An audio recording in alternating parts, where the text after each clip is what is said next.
My name is Kathryn Slattery, and I'm a contributing editor at Guideposts and the author of Lost and Found, One Daughter's Story of Amazing Grace. Mother's Day will soon be here. And as I'm sure many of you know, when you have lost someone you love, holidays can be very difficult. Since my mom passed away 3 years ago, Mother's Day has been the hardest holiday for me.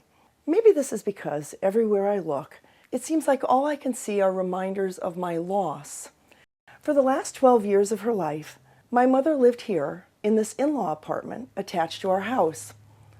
We saw each other every day, although I must confess that when she first moved in, I wasn't so sure it was going to work out.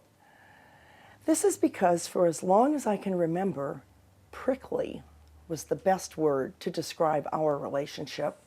When I was a little girl, I remember thinking how Mom and I were like two negatively polarized magnets, like the little plastic apple and orange stuck on our refrigerator door, fighting against an invisible force that threatened to push us apart. I loved my mother, but we were different in so many ways. What, I worried, will it be like with her living here so close by? What if it doesn't work out? From the start, Mom was fiercely independent, outgoing, and she quickly established her own circle of friends. But over time, she developed severe age-related health problems, including blindness from macular degeneration, until it reached the point where she could no longer drive, or read, or play cards, or recognize faces. I read somewhere once that courage is not about being fearless, but about moving forward despite being afraid. My mother, in the positive way she dealt with her blindness, is probably the most courageous person I have ever known. And here's the thing. Had I not been given the opportunity to observe her closely, day in and day out, right here in this apartment, as she confronted the challenges and losses associated with aging, especially blindness, I never would have fully appreciated her optimism, strength, and courage. I only hope when I grow older that I can be so brave.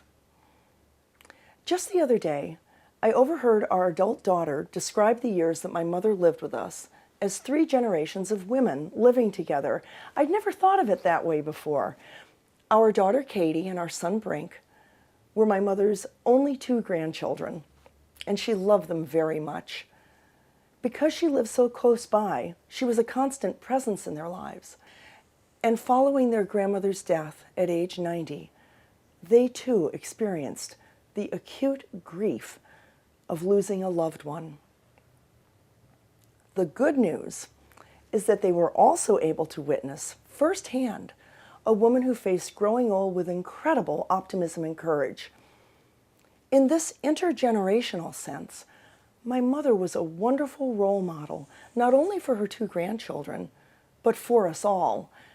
Looking back, it's hard to believe that when Mom first moved into this apartment, I worried about it not working out. As it turned out, having Mom live next door to us for the last 12 years of her life was a beautiful and totally unexpected gift. This is not something to be sad about. This is something to celebrate.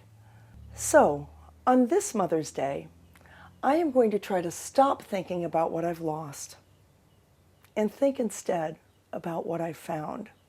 I am going to stop looking down and start looking up. Thanks, Mom. Happy Mother's Day.